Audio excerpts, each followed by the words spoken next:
Sahanavavatu Sahanau Bhunaktu Saha Viryam Karavavahai Tejasvinavadhitamastu ma vidvishavahai.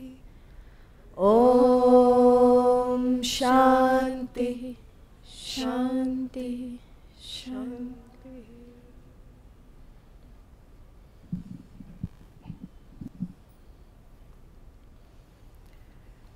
Together we will chant the first 5 verses, chapter 16, please.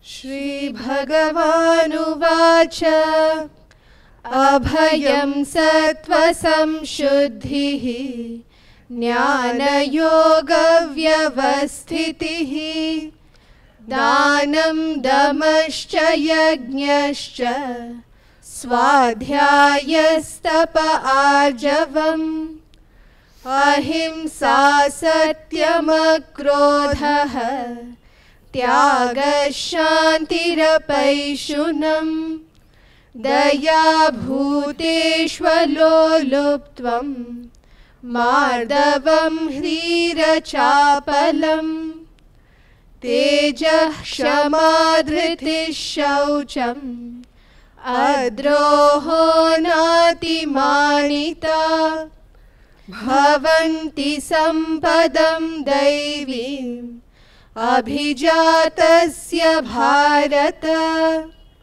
dambho darpo bhimanascha krodhah parushyameva ajnanam chabhijatasya partha sampadamasurim Daivi sampad vimokshaya nibandhaya surimata mashucha sampadam daivim abhijatosi pandava.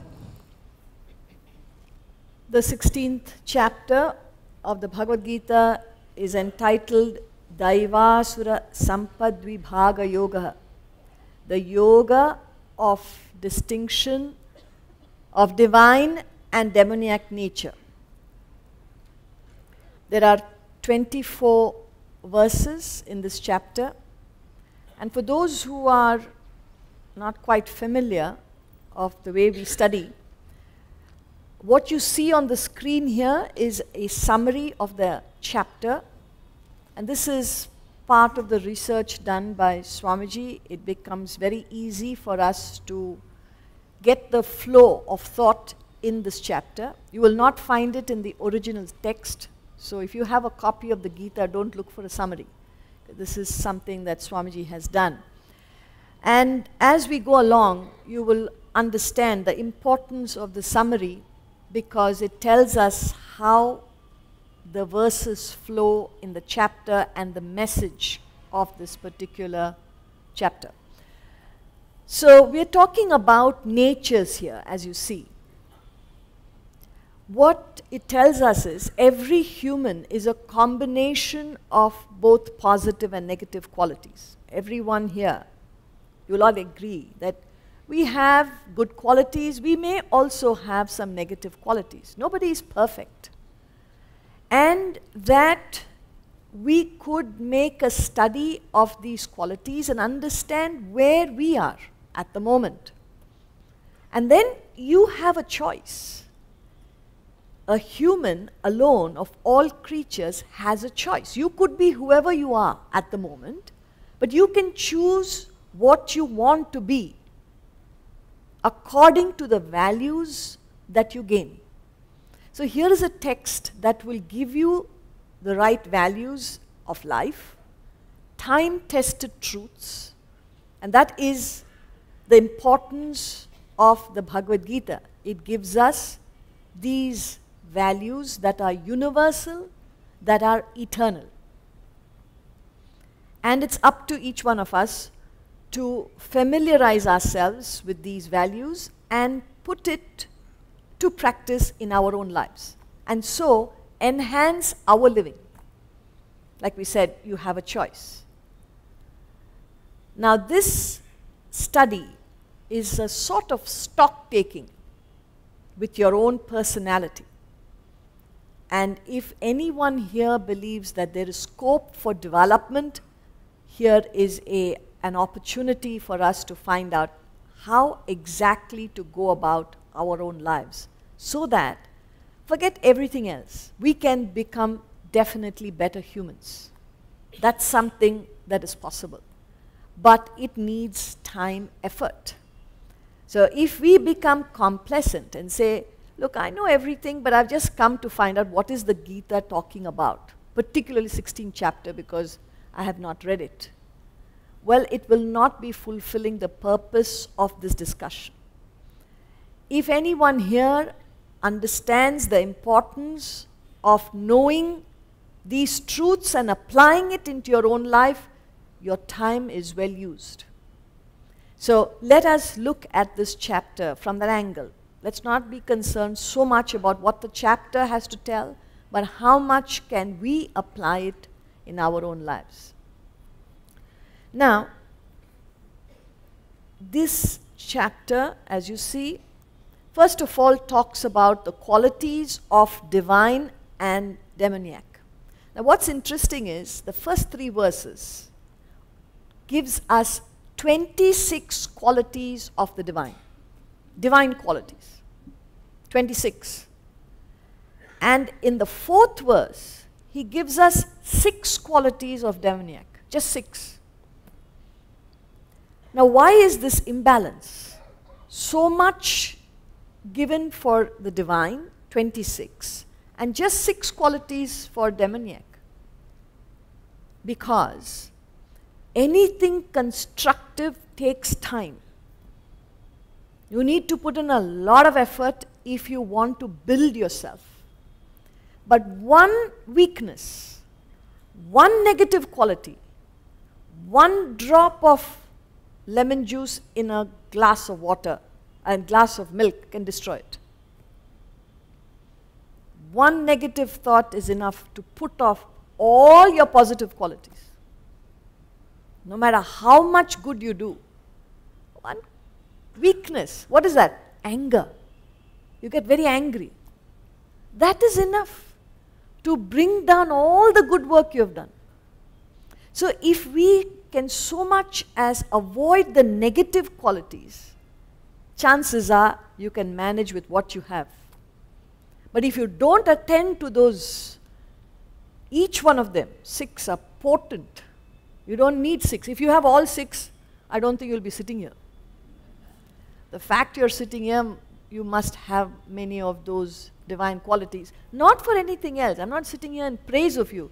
You will not survive this particular session. So what am I doing as a waste of time? That's how you would feel if you do not have those qualities. So we can congratulate ourselves saying we must have some positive qualities to sit here, not because you have come for Gita talks. I'm talking about the need to find out something which is not available elsewhere. See, in the good old days, they had to go through the jungles to find a master and get knowledge. Now we have come a long way, thousands of years later, many generations later. It's available at a place in your city. But coming to this hall is like coming through a jungle. Parking is not there. If you come here, the car is not allowed. Then you have to park somewhere and walk. Because there's so many wild animals. What? The cars going up and down. Any one of them can run over you. You got your challenges before you come here. That's why the organizers have to appease you. Please be prepared when you come tomorrow. Otherwise, you may not come. See, there are obstacles. Even to come here, there are obstacles. So you got to equate it to what happened in the good old days. They did not have traffic problems and parking problems, but they had to tread the jungles to find the same knowledge. So, challenges there will be. If you are hungry, you are thirsty for the knowledge, you will come and get it. And fortunately for us, we have enough literature that has been given. You could take up the books and learn on a regular basis, you can continue this pursuit even after we have finished these sessions. So anyone interested can take up the knowledge. And then we have classes, weekly classes running in the city. You could go for them and learn better. We also have now an e-learning course which is available for those who can't come to the academy. I believe you would have seen a presentation on the academy. Now the academy is near Mumbai, between Mumbai and Pune. And that runs a 3-year residential course for young people who are interested in this pursuit to know all about this philosophy of life and living. See, in the world, you have all the possible subjects to relate to the world. If you want to live in the world, you need to have knowledge of medicine or engineering or business, and you have a whole variety of subjects that you can become proficient in. And by gaining that knowledge in the world, you can earn a living, settle down in life, as they say. But then comes a basic question, even before you do that. Is this sufficient? The knowledge that you find in the world, is that enough for us to live our lives? Because what you find in the world today is people are perhaps progressive and prosperous, but not necessarily happy. Or you could be happy and content, but not necessarily progressive, not an achiever, not successful. And then we wonder, is it possible to combine the two? Can we not have peace of mind and at the same time be progressive? Now that is a technique. You have to learn it. You have to practice and make perfect. That's why we recommend young people, because they've not yet made their choices in life. And if you're equipped with all the knowledge you need to make those choices, you would be satisfied in life. But for those who have already made their choices, would still need to improve their lives. So this knowledge works both ways, for young and the older, but it is best taken as young as possible, because that is the time you really need this knowledge to understand what is life, what is living. So here you are. These qualities are dealt with in the first topic. Tells you a lot about yourself. It's like holding a mirror and seeing what is your inner being. Having done that, then significant time in the chapter is given to understand how the lower nature, how does the lower nature function, and how do these qualities make you behave in the world. So demoniac nature and conduct. Then in the third, he talks about how the demoniac nature will bring you down. When he says sink to lowest hell, means you will be agitated, worried, anxious. Now when you read it as it is, you'll say, okay, some demoniac people go to hell. We don't realize that if anybody says, look, I'm going through these problems, what are they? I have worries, I have anxiety, I have stress, strain, anything negative, anything apart from being peaceful. If you're going through, please understand, forget the poetic language. It only means you are choosing to go down. That is why it's important.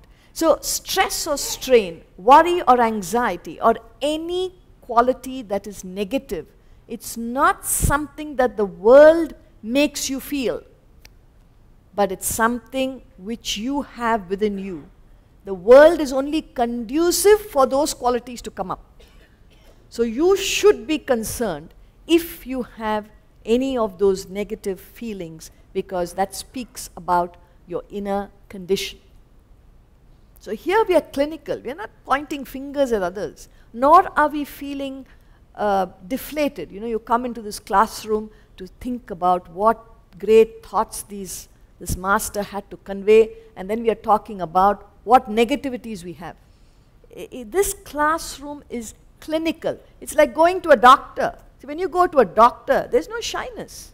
You say, look, doctor, these are my problems. And what does a doctor do? He only helps you get these problems out of your system so that you can feel normal. That's the idea. Similarly, this is like a mental clinic where you come and find out if the cap fits you, wear it. If it doesn't, you don't have to worry about it.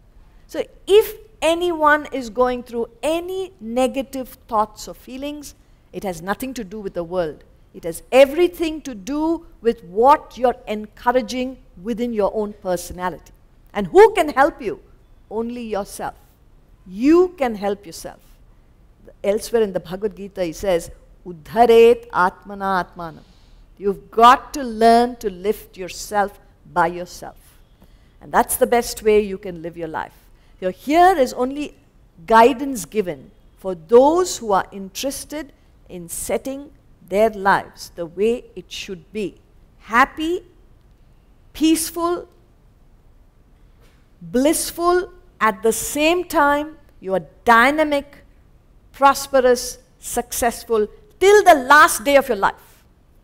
There's no such thing as retirement. There's no such thing as aging. In the Upanishads, here we're talking about Bhagavad Gita, in the Upanishads, which is considered most ancient knowledge, there, we have the Shanti part before we start the lecture. We have a little prayer only to indicate that we must come together mentally and apply ourselves sincerely and gain this knowledge. I'm only a postman. But what you are listening to is this ancient philosophy at your doorstep. So your connection is with these truths, these values. I'm only trying to communicate. So you must understand this opportunity that you are presently experiencing. So these masters are giving this knowledge. We need to apply ourselves to receive the knowledge. Therefore, we have that 2-minute prayer before we start the lecture. That is the Shanti part.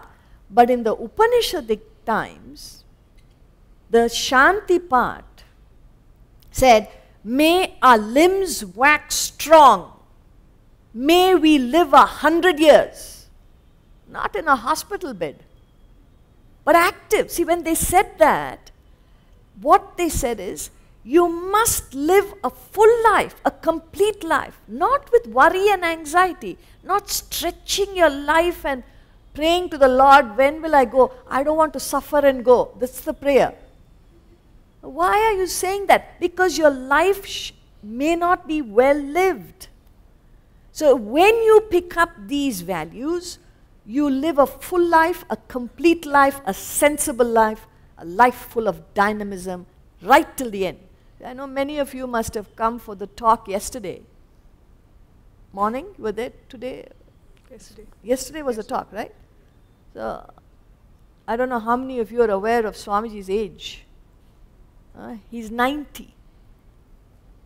At 90, he is as dynamic as he was at 19. He's doing every possible thing. I'm not trying to market him, please. But it helps when you have a living master, when you heard the person, you see the person in flesh and blood, then you know it's possible. People at 70 say, I can't do this, I can't do that. Why? Why can't you do it? Because you have not, first of all, not maintained your body. So you've got to respect the body. You've got to take care of your body. That's why they're saying, may our limbs wax strong. May we live 100 years. First, physically.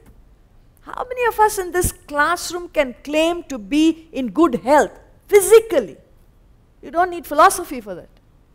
Just discipline. So if you want to be something, just lead a sensible life. Take care of your physical body first. Now, other extreme, one set neglect the physical body, another set pampers the physical body. Both are wrong. Every 2 minutes you look at your face, it's a waste of time. It's pampering. You don't need to do that.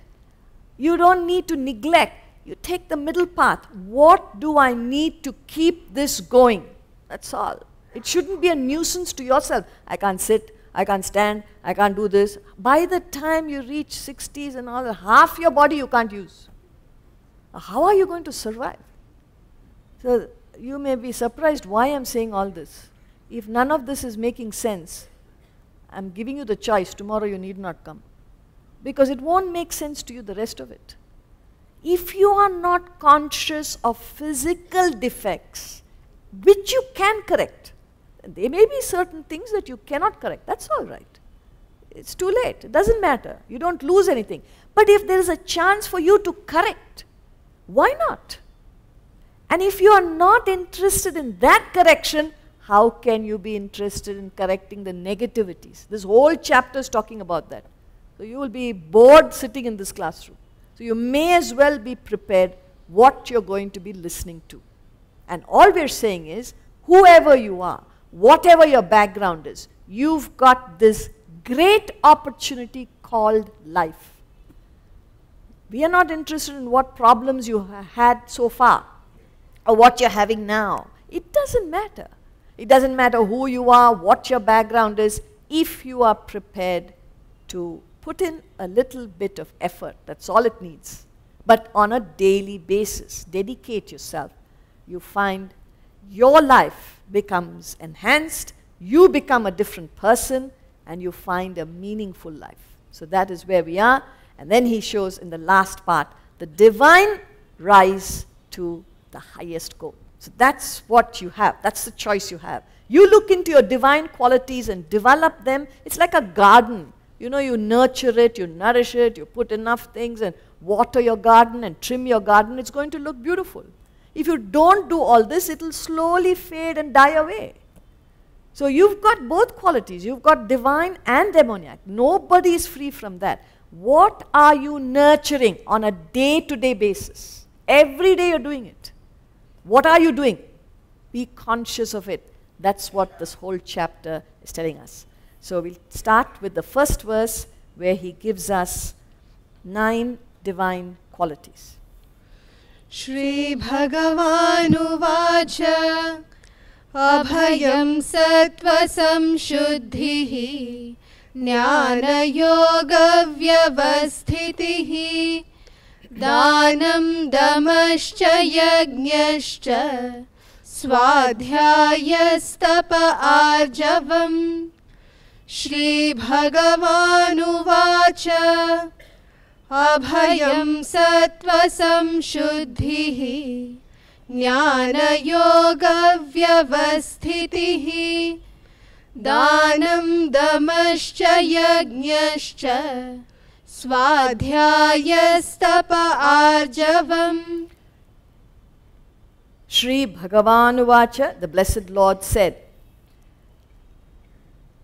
fearlessness, complete purity, steadfastness in knowledge and yoga, charity, self-restraint, and yajna, sacrifice, self-study, austerity, and uprightness. If anybody is making a note, there are 9 qualities in this verse. So we'll start with the first, abhayam. Abhayam means fearlessness.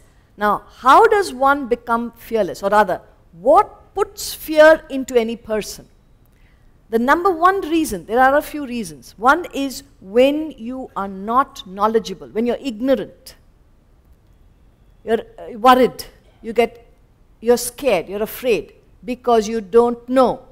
See, the test result has not come. I don't know, they said there could be malignancy. I'm not sure. The fact that you don't know, you're afraid. So any form of ignorance, even a dark room, see, a child is afraid. Sometimes even adults are afraid. They will call for somebody to go into a dark room. Why? You don't know what to expect there. That lack of knowledge brings fear into a person. So what is the antidote? Knowledge is the antidote for fear. The more knowledgeable you are, the more fearless you become. Knowledgeable about what? The truths of life, the facts of life. See, simple thing. I need not go into the details. all of us know that anybody born must go. How many of us accept it? I know you're all worried today. We came for Gita class, this lady is talking all sorts of things. Nothing nice. First she talks about demoniac nature. She says we are worried, anxious. Now she's saying death. Why did I come here? So I have to tell you everything today, so you come prepared tomorrow. It's a fact.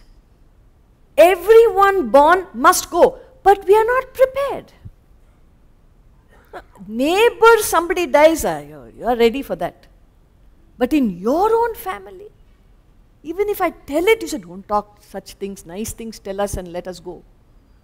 It's a fact of life.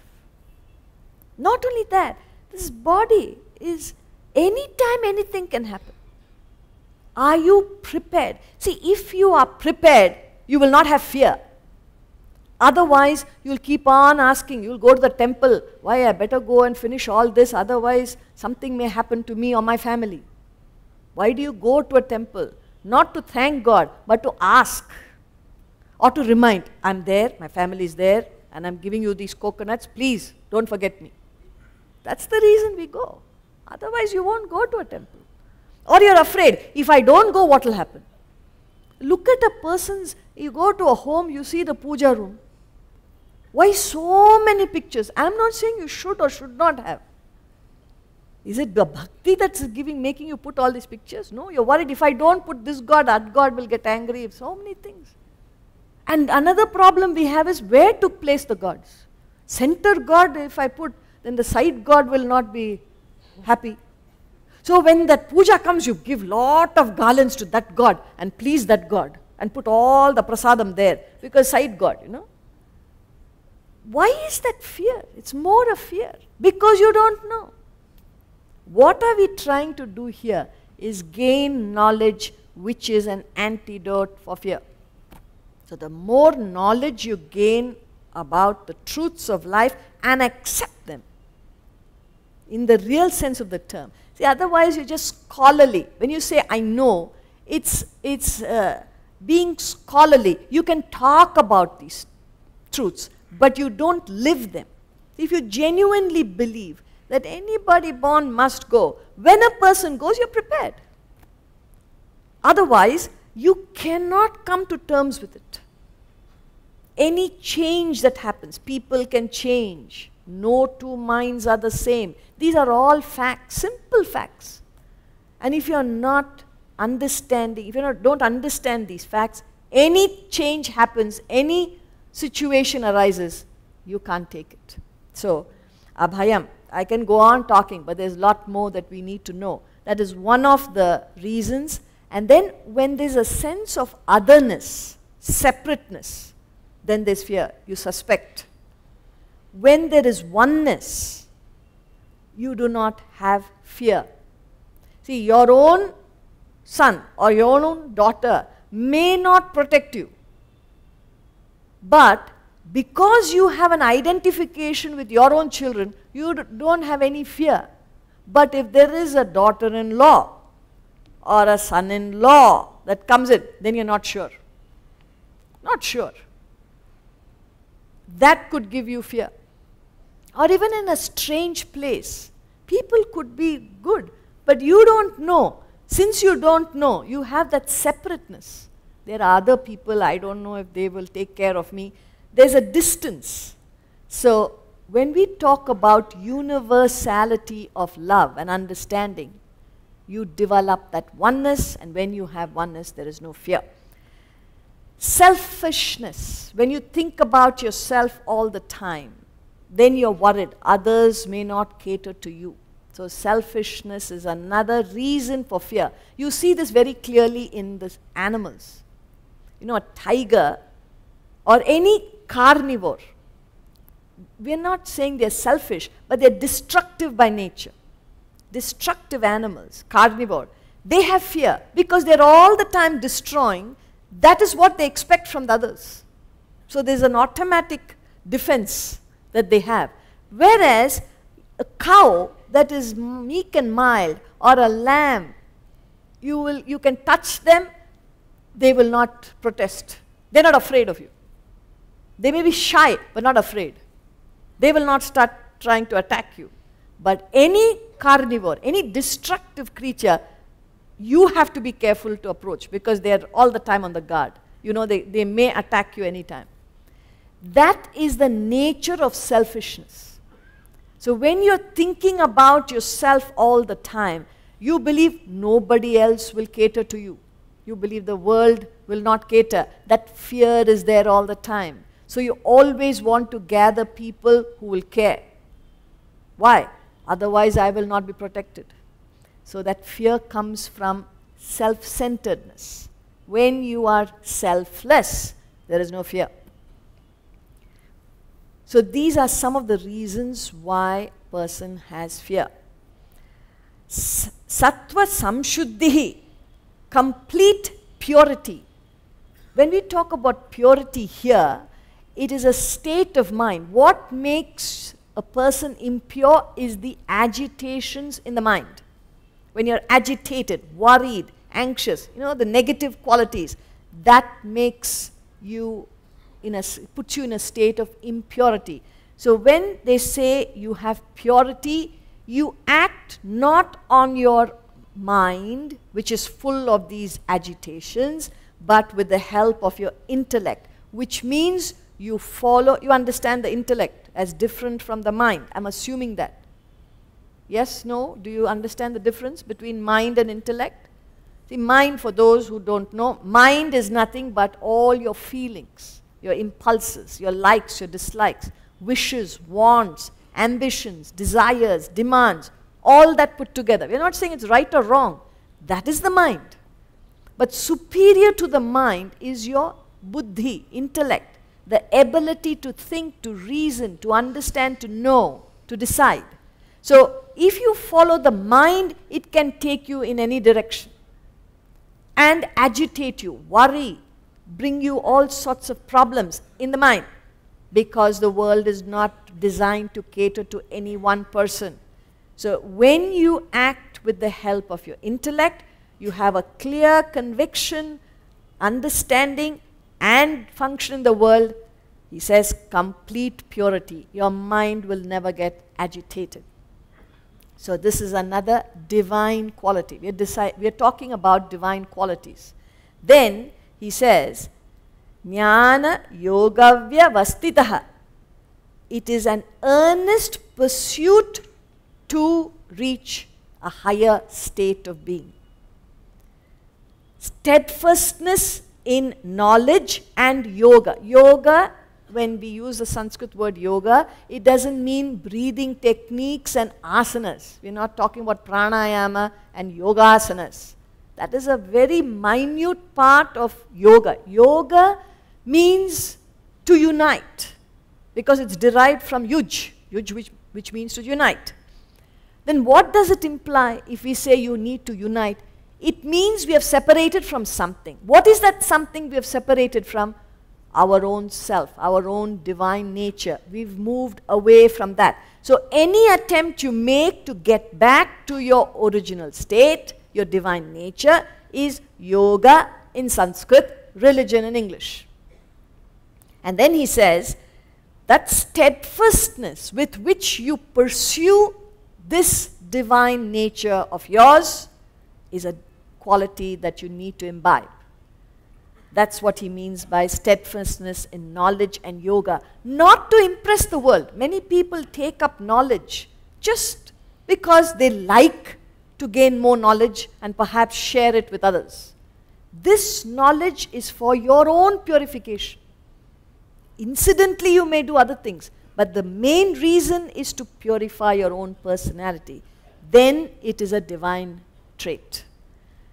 He says, Dhanam. Dhanam is translated as charity. But charity, when you say, it's not writing a check or giving food for the poor. That is not, it is another form of charity.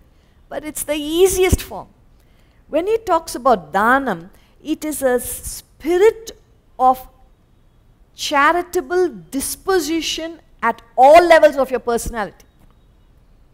See, when they say, why do they keep on announcing, please switch off your mobile, please switch off your mobile? and then the mobile will ring. Sometimes as I'm talking, the mobile rings. Why is that happening? Lack of charitable disposition. You may be disturbing somebody else. Why don't you take that minute just to switch it off? So it's charity doesn't mean how many lakhs you've given in checks. This is a sign of not doing charity. Otherwise it's very simple. You just tell your secretary, you become charitable. No, it is how you feel and think and act in the world at all levels of your personality. So not only physical, emotionally, do you hurt somebody? Are you conscious that you might say something which will hurt, unnecessarily hurt somebody? Then you're not being charitable. Or completely denying somebody their thoughts. You don't even listen to someone. How many children say, at least listen to us, father or mother? I have no time for you. I'm busy. That is being uncharitable. So otherwise we don't understand what is charity. A divine quality where you have that spirit of accommodating others' interests. That is charity. And Dhamma. Dhamma means self-restraint. See, self-restraint and yajna, they go together. So what is Dhamma? It is nothing but regulation of your own activities. It is not self-denial. So when you say restraint, it's not that I should not do this, I should not do that. That's why youngsters don't come for these talks, because they're worried. They say we will not be able to enjoy. We can't go for the movies. We can't go for parties. We can't wear the clothes that we want. You have to be disciplined. Now, if you choose to do something in life, you must ensure that your activities take you there. For example, if a sportsman wants to achieve something in sport, he has to make sure that he does not dissipate his energies in unproductive channels. So he puts the discipline into his life. If a student wants to pass an exam, the student must understand, I have to put in this much of effort. I need to avoid certain things so that I can get through my exams with comfort. So that is a self-imposed discipline. Now you may not be a student, you may not be a sportsman, so you say, then what should I do? I can do anything I want. No, to live your life, whatever life you want to lead, you need to restrain yourself. Suppose you have a tendency to put on weight, let's say. Nothing wrong, it's not a crime, what can I do? That's my tendency. Then you need to put restraint on yourself to maintain your body. So you may not be a sportsman, you may not be, but you need to work, you need to live your life. Without this goal, you can do anything and everything. You have no control. So why would you want to practice Dhamma? So that you don't go through extremes. One set of people deny themselves. See, some people say, 30 days I'll be disciplined. Why? I've taken a vow. 30 days you deny all that you want to do. 31st day, you make up for all the 30 days you've lost. Now why are you doing it? Now I'm not saying you should not. You must know what you're doing, why you're doing it. So here he's saying, Dhamma is not denial so that you get frustrated and then take up more than what you normally do. Other extreme is, why bother about all this? For what? Let's just enjoy life. There is no plan, no program, anything comes your way you take. Both these attitudes will not help you live your life. So the way you should be, the way you want it. So he says Dhamma is regulation, moderation, being sensible with yourself. Yajna is even higher. It is to serve and sacrifice at all levels. It's an attitude of service and sacrifice, putting the other person before you. You know, you've heard of karma yoga. What is karma? We heard it yesterday. It's just an attitude in any action. So even as you leave this classroom, the willingness to let the other person go ahead of you. Otherwise, you want to somehow be the first. Everywhere that happens, that ability to let the other person be more comfortable than you, or maximum you will say, even if you sit in a bus, you come, your people must sit, other people can stand. It's not that. Be fair, square. Somebody else may be less able physically than you. Just because you got a seat, you don't grab it. After all, it's not for the rest of your life you're standing in the bus. It's just a half an hour. So let the other person take. You are able to withstand it yourself. That ability to serve and sacrifice at all levels, at all times. That is yajna, sacrifice, and the highest sacrifice is self-study. Because there's no certification, nobody's going to praise you. Wake up in the morning and study these values every day, just as when you become physically fit, who's going to praise you? If you start going to a gym or walking or jogging or whatever, nobody bothers. It is good for you. It improves your fitness. That's all it does. So, the highest form of fitness is not only physical but mental. And that fitness comes with self-study. You become strong. You have the ability to face any challenge. That ability to prepare yourself for life comes through self-study. Of course, the highest point that it takes you is discovering your essential nature. But even before you get there, you have to live your life. And how do you live your life? With strength, with a positive attitude, with that ability to face any challenge.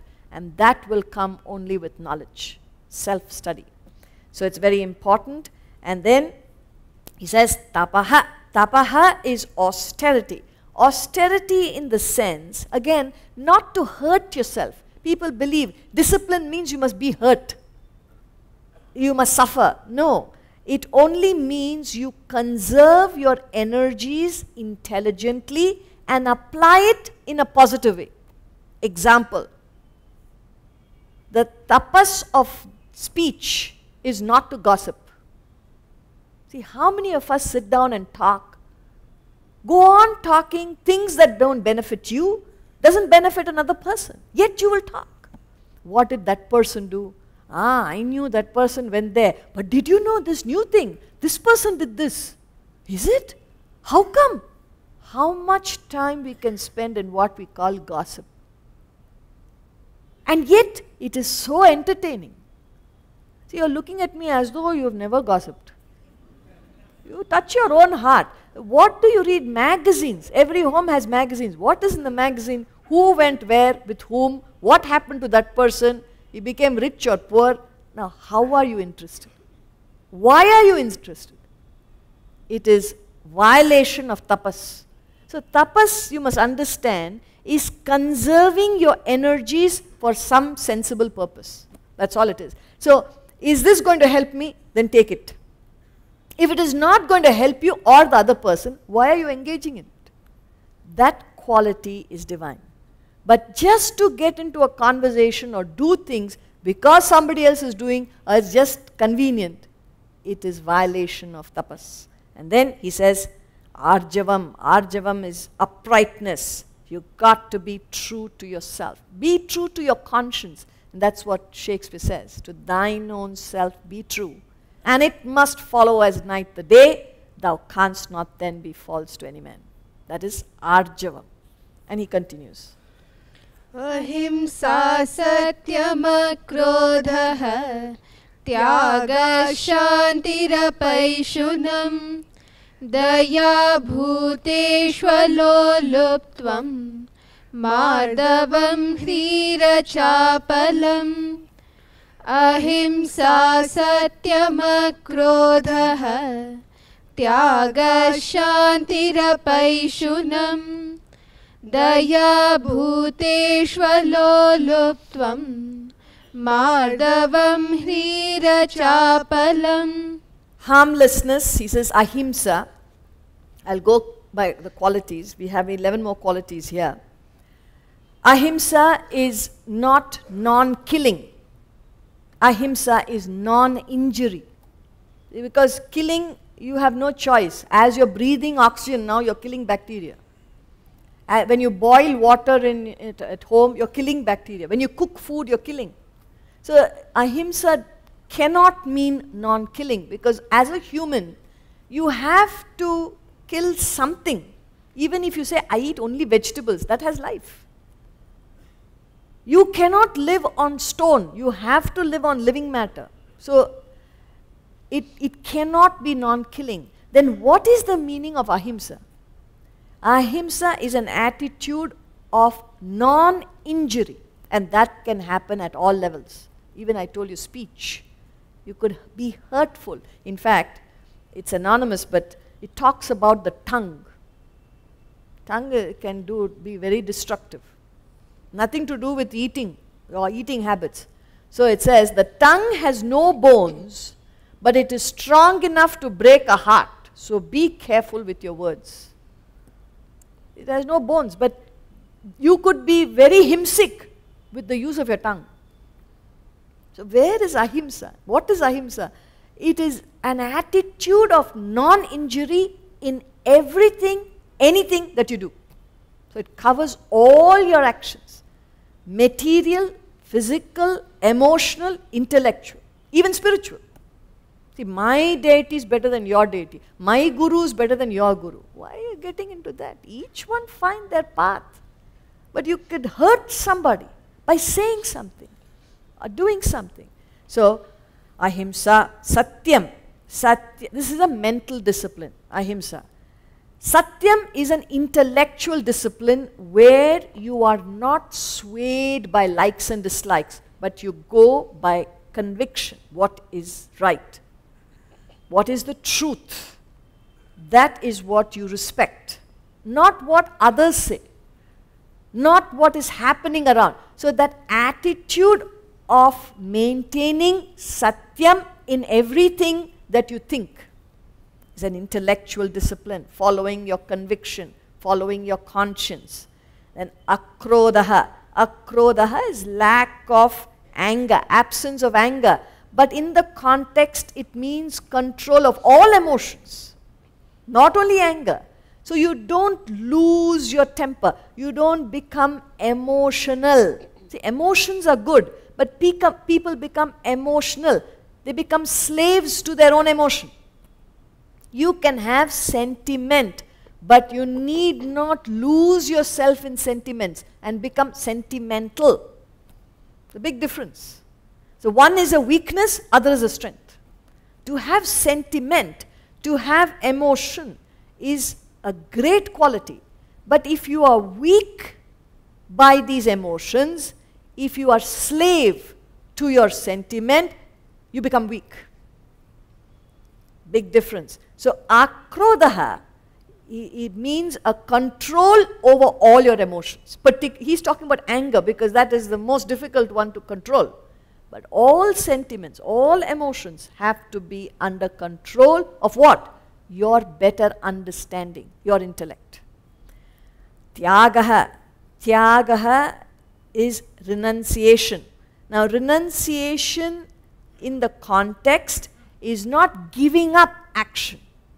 People believe renunciation means you have to give up. It is not giving up. In fact, nobody can give up. Then what can you do? What does it mean when they say renunciation? It doesn't seem practical. It seems something that sannyasis can do or sadhus can do. People who are away from society, they can renounce.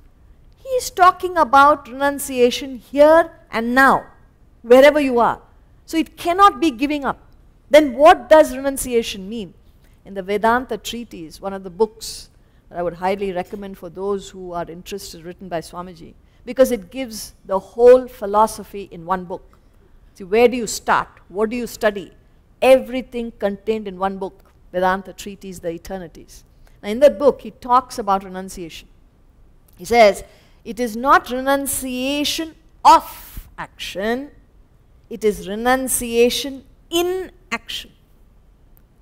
performing your duties and obligations, but renouncing that which should not be there, which is your personal likes and dislikes, your attachments, your wishes, your wants. See, whether you like it or not, you must do what you ought to do. That is renunciation. I think it was Mark Twain. He says, the perfection of wisdom and the end of true philosophy. He says, perfection in wisdom. If you want to be wise, if you want to know the essence of philosophy, the perfection of wisdom and the end of true philosophy is to proportion our wants to our possessions, our ambitions to our capacities. We will then be a happy and virtuous people. So, it is not giving up anything, but being sensible in what you do. Because we all have our wants, we have our needs, but how do you proportion it? Anybody who is able to contain their wants within their assets is a sensible person. You're a wise person.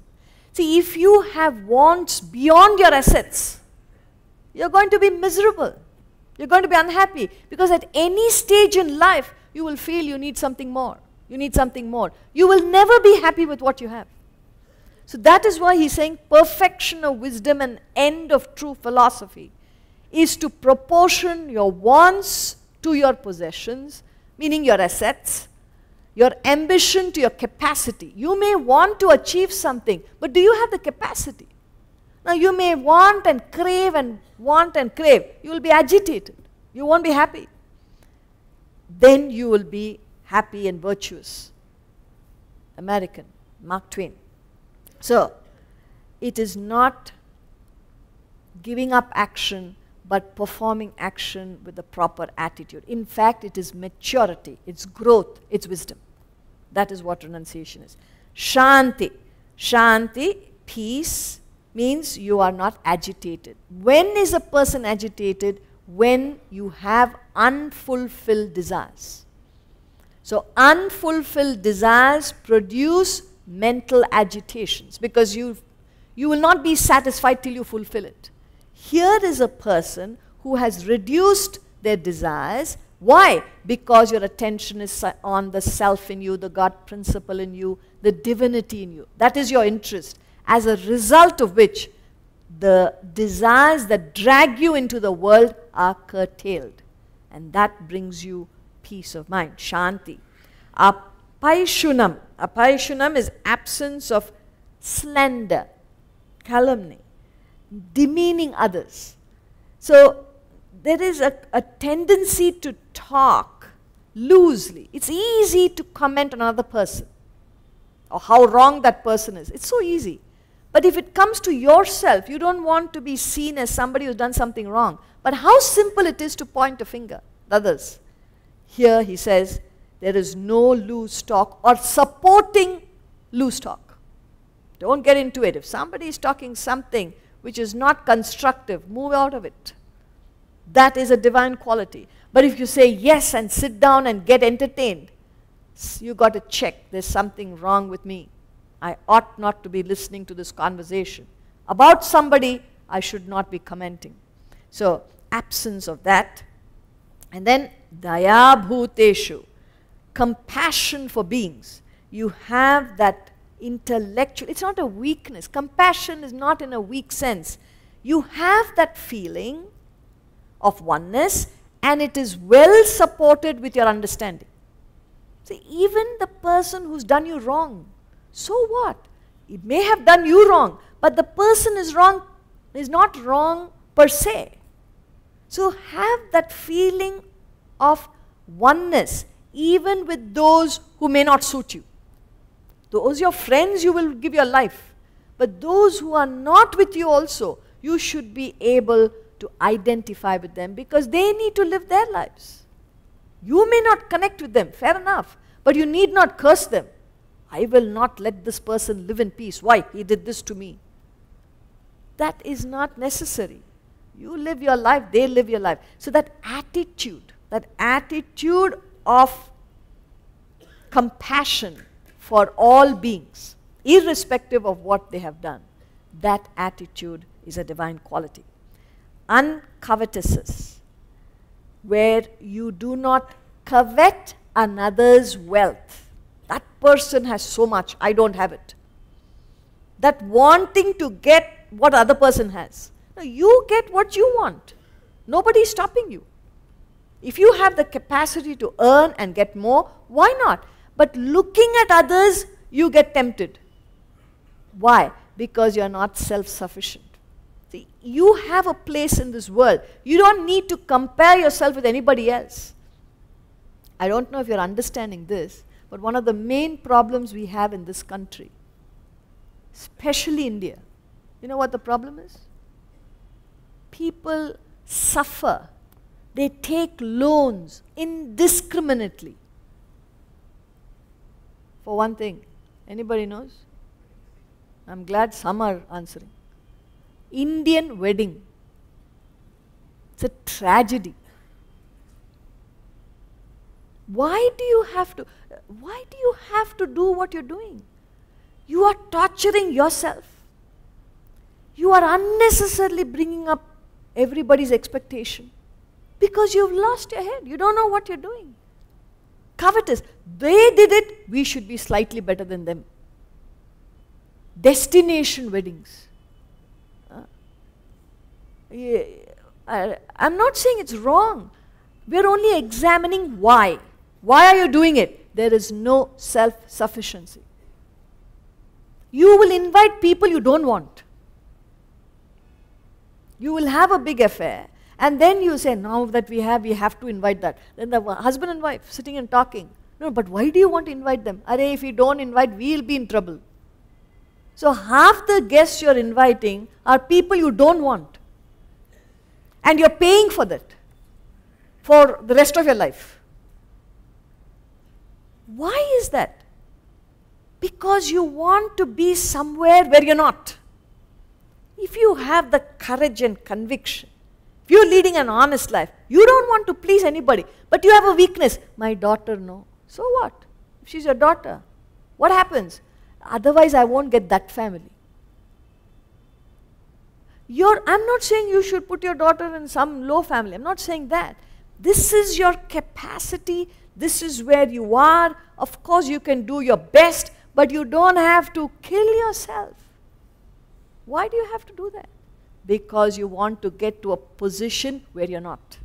See, that is why, otherwise you don't understand what do you mean by being uncovetous. What does it mean? You don't know it could be happening to you. Now, other thing is, some of you may misquote the scripture. See, therefore, you should not perform a good wedding. It's enough. We don't have to do that. The wife will say, I don't know why you went to Gita class. I thought you learned something. It may be convenient not to spend. So don't misquote what we are saying here. We are only saying each one has a position. When you function well within your position, you have no problems. But if you all the time want to achieve something which you are not, because you want to be in that place which you don't belong to, that creates the problem. So it's a demoniac quality to hope for something that you're not. You can achieve it in time. That's different. There's no taboo that you should grow. You keep on growing. But at any point, you are at a particular state. Be satisfied with that. Live within that means. That's what he means. And then he says, Mardavam, gentleness. Gentleness is not a superficial mannerism. Aye, how are you? Padariye. Actually, you say, why did this fellow come into my house? You got a different feeling inside. But externally, you're all smiles. That is not gentleness. That is superficial. Very superficial.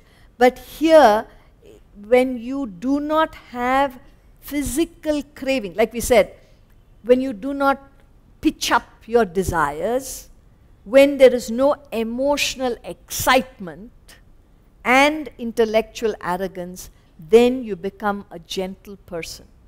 Your mannerism, your conduct is gentle. But when you have all these desires gurgling in you, you can never be gentle. It's only superficial. Behind that superficial, nice expression is a lot of agitations which you are harboring within. So here is a person, in other words, to be gentle, you have to be self-contained at all levels of your personality, physical, emotional, intellectual. And then hriyaha. Hrihi is modesty.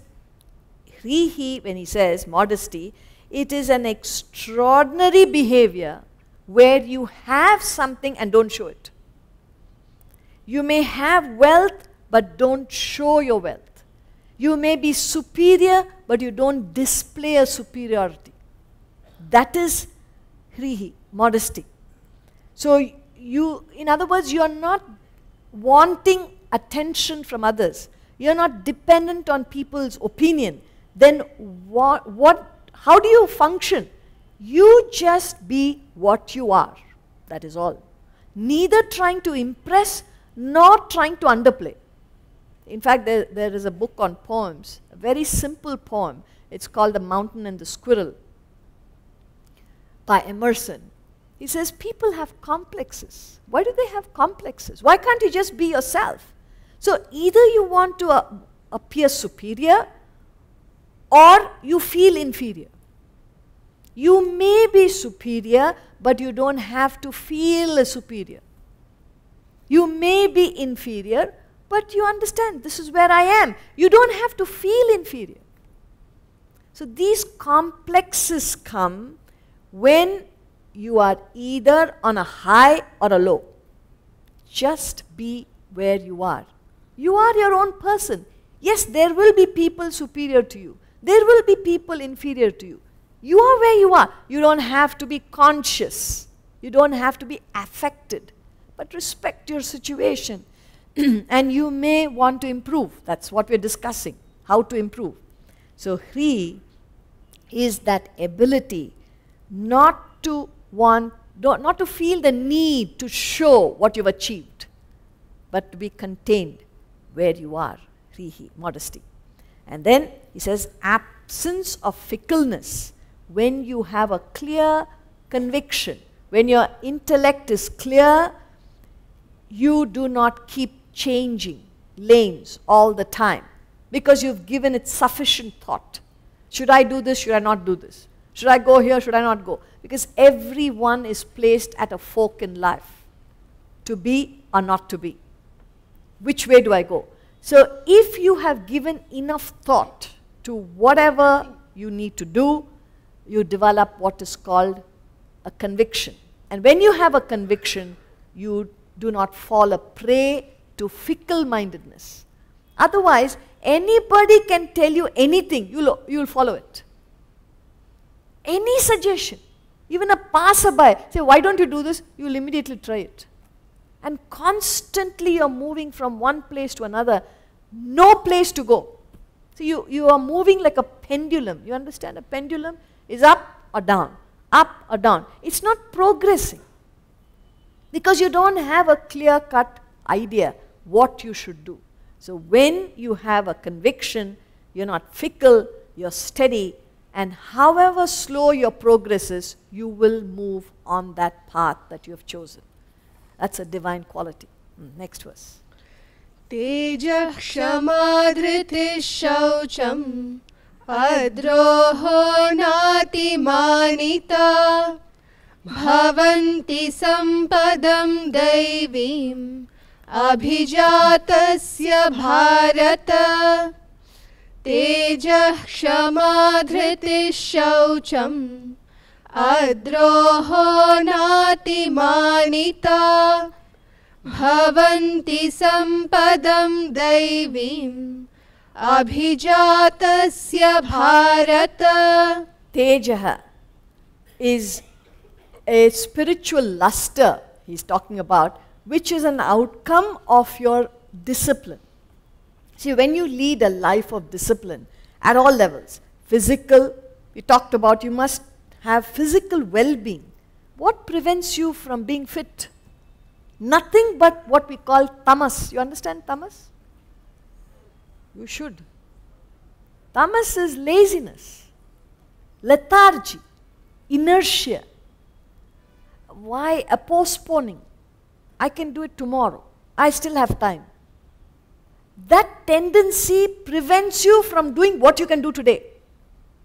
But if you are on your toes, if you are prompt, if you are alert, there will be physical well-being. There will be a luster at the physical level. Forget anything else. Sharp, you're very sharp physically. Not only that, you're full of energy and cheer, so positive in your attitude because you keep busy. You keep moving all the time. And not to talk of intellectually you are associating with higher values.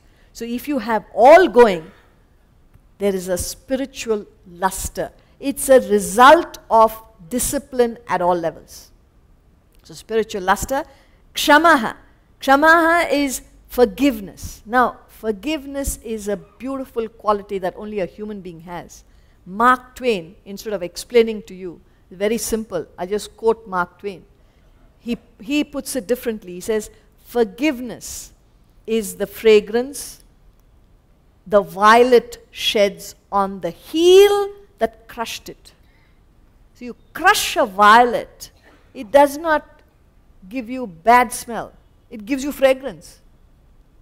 So even when somebody does something hurtful, if you are divine, you will not hit back. Now that doesn't mean you let anybody harm you. We're talking about a mental discipline, not what course of action you should take. But you don't do it out of hatred. Even if you have to take corrective measures, by all means do it.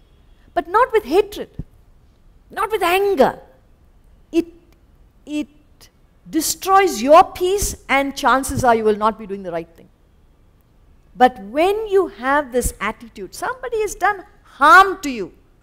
Okay, I will take proper action because that person should not be freely available to do these things. But just to help that person, to control that person, exactly like you will correct a child. You don't correct a child out of hatred, but you have that compassion that a person needs help and the person will not take it, so you better help, even if it is difficult to do it. That is the attitude you have, even if you have to take corrective measures. Forgiveness, it's a divine quality. Dhriti. Dhriti is steadfastness. Steadfastness is when you take up a thing, you go to the end of it. You do not give it up. If you think it's the right thing to do. Suppose you say, I need to be physically fit. I'm repeating physical fitness because that is the easiest thing to do. If I say you must be well educated, now that will be difficult on these values because it must be out of interest. But physical body you need. You cannot deny it. And if you have that consistency, if you think, yes, it is important for me to be fit, why will you give it up? Lack of consistency. One day it might inspire. Now people go and join a gymnasium. Or they say, I will start walking tomorrow morning. How many days? 2 days, 3 days. Finished. By the 4th day, you've forgotten what you planned. Why? Lack of dhriti. Do not give it up till you have achieved what you took it up for. Whatever you do. It's a divine quality when you have consistency of purpose. Dhriti. Shaucham. Shaucham is purity. Now again, purity when we say, it's not how many times you clean the puja room and puja vessels. Pure we keep. What? Only puja room. Rest of the house you can't even sit there. It's terrible. See, purity is a divine quality where we don't even think of it as cleanliness, but to be conscious of dirt. You've got to slightly alter the meaning. To be conscious of anything negative. See, even if it's your own, why we're talking about physical body, you must be conscious. You're underweight or overweight, you must be conscious. Then you plan something according to your ability to put yourself on the right track. remember we started saying, you have an opportunity called life. So what are you going to be doing this day onwards? You have a life to live. How are you going to live your life? So if you plan to set these things right, the quality of your life changes. So it's not how much a better home will make the quality of my life different. A better vehicle will make the quality of my life different. It will raise the standard of living, no doubt. You have a better home, a better car, better bank balance. It will definitely change the standard of living, but not quality of life. In other words, you may have the best standard of living, very poor quality of life. That's what is happening. Western countries you go, we're not criticizing, please. Not that we are anywhere far from that. But in this country, there is culture in the blood. Because of what the generations have done to this country, somewhere down the line you will have a few values. That has helped us survive. But that will not last. Because there's so much of globalization, there's so many other values that are coming in.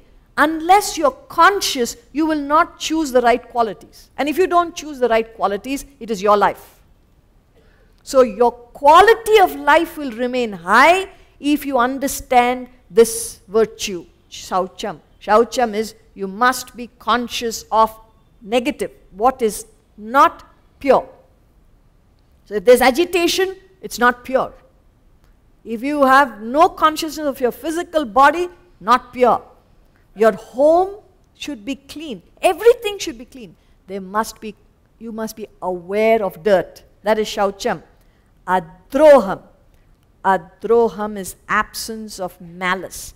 There is no hatred, no friction, no anger.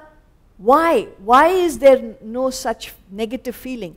Because you are able to see the self in one and all. See, we make big statements. God is everywhere. Don't we say that? Does anybody have a doubt? Then that same God principle is in your enemy also. No, not there. When you say God is everywhere, there is no place where the truth is not. Then please understand, must you not see that God principle in everybody? When this person, somehow God forgot to go there. Why? Terrible person. No. If you believe in that statement genuinely, you must understand there's so much good in the worst of us. But we don't see it. Because you can't see it. You choose not to. So that adroha is that quality where you refuse to have that otherness. There's no hatred, there's no friction. Because you respect each person for what he is, she is. Not only humans, other creatures, other aspects of nature. So that feeling of oneness. Then he says a very interesting quality. He says, absence of much pride. Isn't it? Absence of much pride. It's an interesting construction. That means we can have little pride. Then why does he say absence of much pride? What he's saying is, the fact that you are born itself is an individuality, means you already got an ego. The fact that you are born. Now you have a whole life, you can improve, you can increase your ego or dissolve it and become divine. Absence of much pride means the fact that you are born itself, you're born with an ego. It starts manifesting. This is mine, don't touch it. My doll, this is my pen, my sweet. It starts with that and it will come to my property, not yours. My money, not yours. It will become that. It starts with sweets and dolls and all that. But it becomes something else when you become an adult. So the fact that you are born itself is a sign of that individuality. Then what choice do you have? You have a choice to increase the ego and continue this janma again and again, Punarapi Jananam, Punarapi Maranam, you can do that. Or you can ask yourself, why am I born? For what purpose? What am I supposed to achieve? And if you get tuned into that purpose of life, where you realize the very fundamental reason you are born a human is to find out who you are. Who am I? What is my essential nature? Why am I a human being? Why am I not an animal, not a plant? I'm a human. What am I supposed to achieve? Because that's what I told you in the beginning. When you go, what do you take? Your family? No chance. They're waiting for you to go. You think, oh no, we've been together all these years. All these years you were together. When you go, nobody's accompanying you. Don't even ask. Your wealth. Nobody. You cannot take your wealth. Others are waiting to take it. So you can't take your wealth, you can't take your family, you can't take your name, your fame, nothing except knowledge or ignorance. So if you've already lived your life in ignorance and you want to continue, that is an option you have. Please continue in your ignorance. But here is a chance for us to change it in the next few days. So if you wish that, please come back tomorrow. Thank you.